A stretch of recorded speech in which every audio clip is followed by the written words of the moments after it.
आज नवरात्रि का पहला दिन मां शैलपुत्री की होगी पूजा। हिंदू धर्म में नवरात्रि का विशेष महत्व होता है। आज रविवार 30 मार्च से मां दुर्गा की आराधना से नवरात्रि की शुरुआत होगी। नवरात्रि में लोग माता दुर्गा के 9 रूपों की पूजा करते हैं। हालांकि हर साल नवरात्रि 9 दिन तक होते हैं, लेकिन इस बार चैत्र नवरात्रि सिर्फ 8 दिनों की होगी। इसका कारण तृतीया तिथि का क्षय होने को माना गया है। हिंदू पंचांग के अनुसार इस बार द्वितीया और तृतीया तिथि एक ही दिन पड़ रही है। ऐसे में माता ब्रह्मचारिणी और चंद्रघंटा की एक ही दिन पूजा होगी। चैत्र नवरात्रि 30 मार्च से 6 अप्रैल तक चलेंगे। नवरात्रि की शुरुआत यानी पहले दिन लोग घट स्थापना, कलश स्थापना से करते हैं। इस दौरान कई लोग अपने घर में जौ बोने के साथ साथ अखंड ज्योति भी जलाते हैं। लोग इन 9 दिनों में मां दुर्गा के 9 रूपों की पूजा करते हैं। यह पूजा शक्ति, साहस और विजय की प्रतीक मानी जाती है। माना जाता है कि जो लोग मां की भक्ति और श्रद्धा से आराधना करते हैं, मां दुर्गा 9 दिनों तक उनके घरों में विराजमान रहकर उन पर अपनी कृपा बरसाती हैं। नवरात्रि के व्रत में भक्तों को कुछ चीज़ों के खाने पीने से परहेज करना चाहिए, जिसमें प्याज, लहसुन, साधारण नमक, आटा, चावल, मांस, शराब, चाय, कॉफ़ी के अलावा धूम्रपान भी व्रत में नहीं करना चाहिए। वहीं अनाज और दालों का सेवन भी व्रत में नहीं किया जाना चाहिए। वहीं व्रत रखने वाले लोग अपने आहार में कुछ विशेष चीज़ों को शामिल कर सकते हैं। व्रत में जहां फलों का सेवन कर सकते हैं, वहीं आलू, गाजर और मटर का भी प्रयोग किया जा सकता है। इसके साथ कुट्टू का आटा, सिंघाड़े का आटा, नारियल पानी, साबूदाना, सेंधा नमक आदि का प्रयोग किया जा सकता है। हिमाचल में बनी 38 दवाओं समेत 103 के सैंपल फेल, कहीं आपने भी तो नहीं कर लिया सेवन। हिमाचल में बनी 38 समेत देश में 103 दवाएं मानकों पर खरी नहीं उतरी हैं। मार्च महीने में जारी ड्रग अलर्ट में इसका खुलासा हुआ है। इसमें सोलन की 24, सिरमौर की 13 एवं ऊना की 1 दवा कंपनी के सैंपल फेल हुए हैं। इन्हें नोटिस भेजे जाएंगे और बाजार से दवाओं का स्टॉक वापस मंगवाया जाएगा। प्रदेश में एसिडिटी, गले की खराश, बीपी, अस्थमा, दिल का दौरा, फंगल संक्रमण, टॉन्सिल, बवासीर, गठिया, असलर, शुगर, बलगम वाली खांसी, बुखार, माइग्रेन, सीने के दर्द एवं पोषक तत्वों की कमी की दवा मानकों पर खरी नहीं उतरी हैं। उधर राज्य ड्रग कंट्रोल मनीष कपूर ने कहा कि जिन दवा कंपनियों के सैंपल फेल हुए हैं, उनके खिलाफ विभाग की ओर से प्रशासनिक कार्रवाई अमल में लाई जाएगी। इन कंपनियों के खिलाफ ड्रग एंड कॉस्मेटिक एक्ट के तहत कार्रवाई होगी और साथ ही इन्हें नोटिस भी जारी किए जाएंगे। CDSCO की ओर से लिए गए देश भर में 47 सैंपल फेल हुए। इसमें हिमाचल के 21 सैंपल शामिल हैं। ग्रीष्मकालीन अवकाश वाले स्कूलों में नहीं होगी 1 से 4 अप्रैल तक छुट्टियां, जाने वजह। हिमाचल प्रदेश के ग्रीष्मकालीन अवकाश वाले स्कूलों में 1 से 4 अप्रैल तक छुट्टियां नहीं होंगी। उच्च शिक्षा निदेशालय ने शनिवार को इस बाबत अधिसूचना जारी कर दी। 1 अप्रैल से इन स्कूलों में नया शैक्षणिक सत्र शुरू होगा। बीते कुछ दिनों से सोशल मीडिया पर इन स्कूलों में 1 से 4 अप्रैल तक छुट्टियां होने की बात कही जा रही थी। शनिवार को निदेशालय ने इन बातों पर विराम लगाते हुए छुट्टियां नहीं होने की अधिसूचना जारी की है।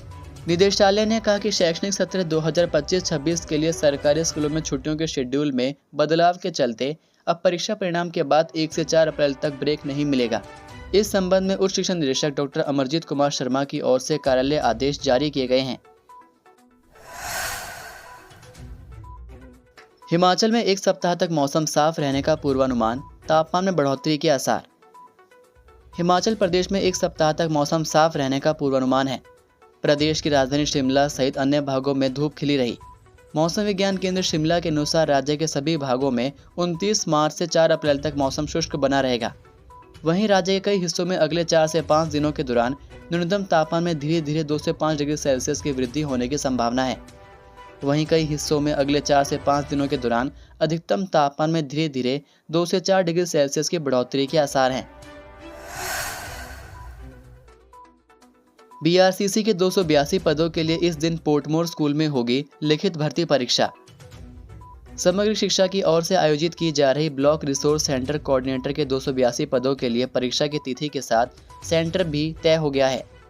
परीक्षा के लिए राजकीय वरिष्ठ माध्यमिक पाठशाला पोर्टमोर शिमला को परीक्षा केंद्र बनाया गया है। 6 अप्रैल को सुबह 11 बजे परीक्षा आयोजित की जाएगी। स्कूली परीक्षाओं में शिक्षकों की व्यस्तता के कारण परीक्षा तिथि व सेंटर में बदलाव किया गया था। पहले यह परीक्षा 23 मार्च को होनी थी। शिक्षकों के आग्रह पर परीक्षा की नई तिथि व सेंटर निर्धारित की गई है। बीआरसीसी की लिखित परीक्षा के लिए सेंटर शिमला का पोर्टमोर स्कूल निर्धारित किया गया है। लिखित परीक्षा सुबह 11 बजे होगी। शिमला आने वाले दूसरे राज्यों के वाहनों पर लगेगी अब ग्रीन फीस, नगर निगम ने पारित किया नया प्रस्ताव। हिमाचल प्रदेश की राजधानी हिल्स क्वीन शिमला में आने वाले बाहरी राज्यों के वाहनों को अब शहर में प्रवेश करने पर ग्रीन फीस चुकानी होगी। महापौर सुरेंद्र चौहान की अध्यक्षता में हुई नगर निगम की मासिक बैठक में बाहरी वाहनों से ग्रीन फीस वसूली शुरू करने के प्रस्ताव को मंजूरी दे दी है। अब इस पर अंतिम मुहर सरकार की लगेगी। खास बात यह है कि इलेक्ट्रिक वाहनों से यह फीस नहीं ली जाएगी। नगर निगम साल 2015 से ग्रीन फीस वसूली की योजना बना रहा है, लेकिन 10 साल से सरकार इसे मंजूरी नहीं दे रही है। इस बार निगम ने नया प्रस्ताव तैयार किया है। इसके अनुसार न सिर्फ निगम ने ग्रीन फीस की दरें घटाई है, बल्कि इसकी वसूली की व्यवस्था का भी नया प्लान तैयार किया है। सदन में प्रस्ताव पेश करते हुए आयुक्त भूपेंद्र अत्री ने कहा कि ग्रीन फीस वसूली का नया प्रस्ताव तैयार किया गया है। इसे अंतिम मंजूरी के लिए सरकार को भेजा जाएगा। शहर के लोग जिनके पास बाहरी नंबर वाली गाड़ियां हैं, वे नगर निगम से प्रमाण पत्र बनाकर इस फीस से बच जाएंगे। ग्रीन फीस वसूली कब से शुरू होगी, इसे न चुकाने पर सैलानियों पर क्या कार्रवाई होगी, एक बार दिया गया शुल्क कितने दिन तक मान्य रहेगा, इस पर सरकार के दिशा निर्देश के अनुसार फैसला लिया जाएगा। निगम ग्रीन फीस से होने वाली आय पर्यावरण संरक्षण के कामों में लगाएगा। प्रॉपर्टी टैक्स बढ़ाने की दी मंजूरी, प्रमाण पत्र बनाना भी महंगा, इतने फीसदी ज्यादा चुकाना होगा। शिमला शहर वासियों को प्रॉपर्टी टैक्स चुकाने के लिए अब अपनी जेब और ढीली करनी पड़ेगी। राजधानी में 1 अप्रैल से टैक्स बढ़ाने के प्रस्ताव को नगर निगम सदन ने मंजूरी दे दी है। इसके अलावा जन्म और मृत्यु प्रमाण पत्र लेना भी अब महंगा होगा। इसका शुल्क भी 10 गुना तक बढ़ा दिया है। महापौर सुरेंद्र चौहान की अध्यक्षता में हुई नगर निगम की मासिक बैठक में प्रॉपर्टी टैक्स बढ़ाने के प्रस्ताव पर चर्चा हुई।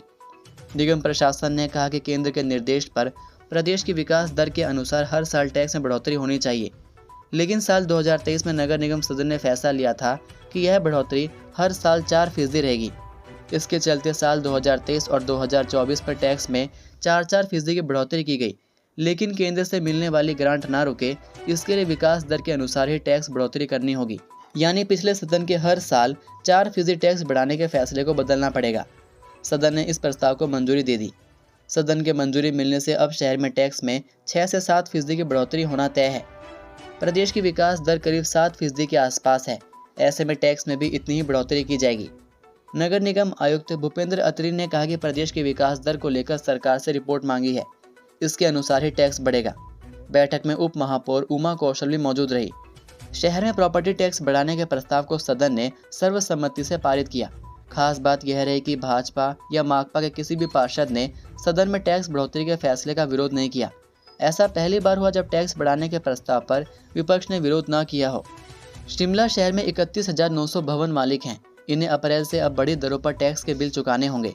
शहर में अप्रैल से कूड़ा बिल में भी 10% की बढ़ोतरी होनी है।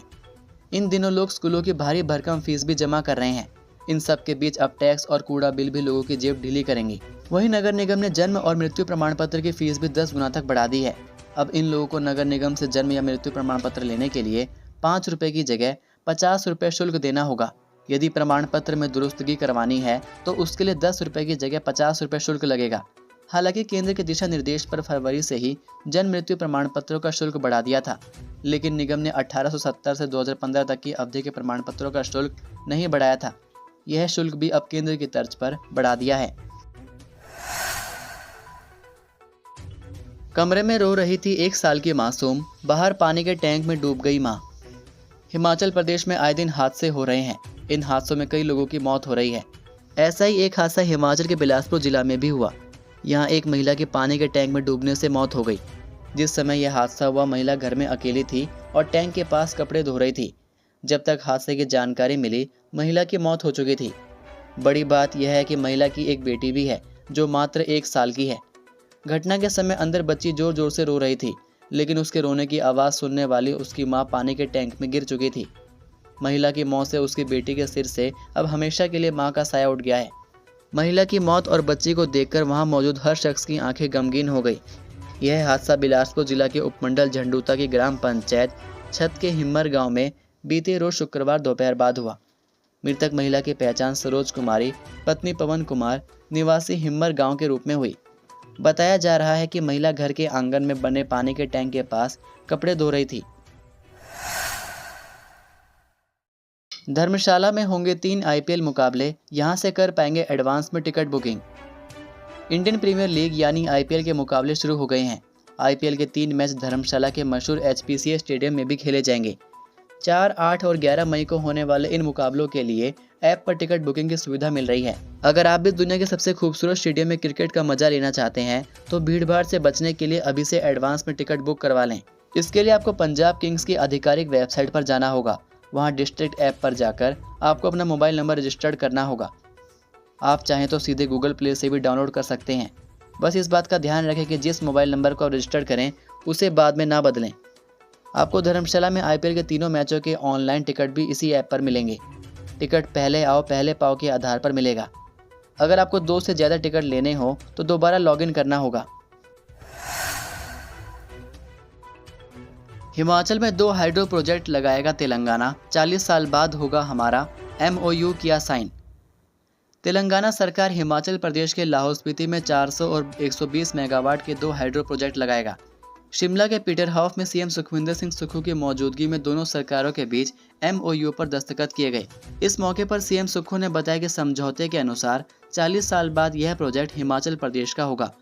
उन्होंने कहा कि हिमाचल प्रदेश में जो भी पावर प्रोजेक्ट सरकार की शर्तों को स्वीकार नहीं करेंगे उन्हें हम टेक ओवर कर लेंगे। समझौते के दौरान तेलंगाना के डिप्टी CM मल्लू भट्टी विक्रमार्क के साथ दोनों राज्यों के प्रधान सचिव ऊर्जा भी मौजूद थे। तेलंगाना सरकार लाहौल स्पीति की सेली में 400 मेगावाट का हाइड्रो प्रोजेक्ट लगाएगी। दूसरा प्रोजेक्ट मियाड़ में लगेगा जो 120 मेगावाट का होगा। इस अवसर पर CM सुक्खू ने कहा कि हमारी सरकार तेलंगाना सरकार के हाइड्रो प्रोजेक्ट में पूर्ण सहयोग देगी। तेलंगाना सरकार द्वारा स्थापित किया जाने वाला हाइड्रो प्रोजेक्ट आत्मनिर्भर हिमाचल के लक्ष्य को साकार करने में महत्वपूर्ण भूमिका निभाएगा।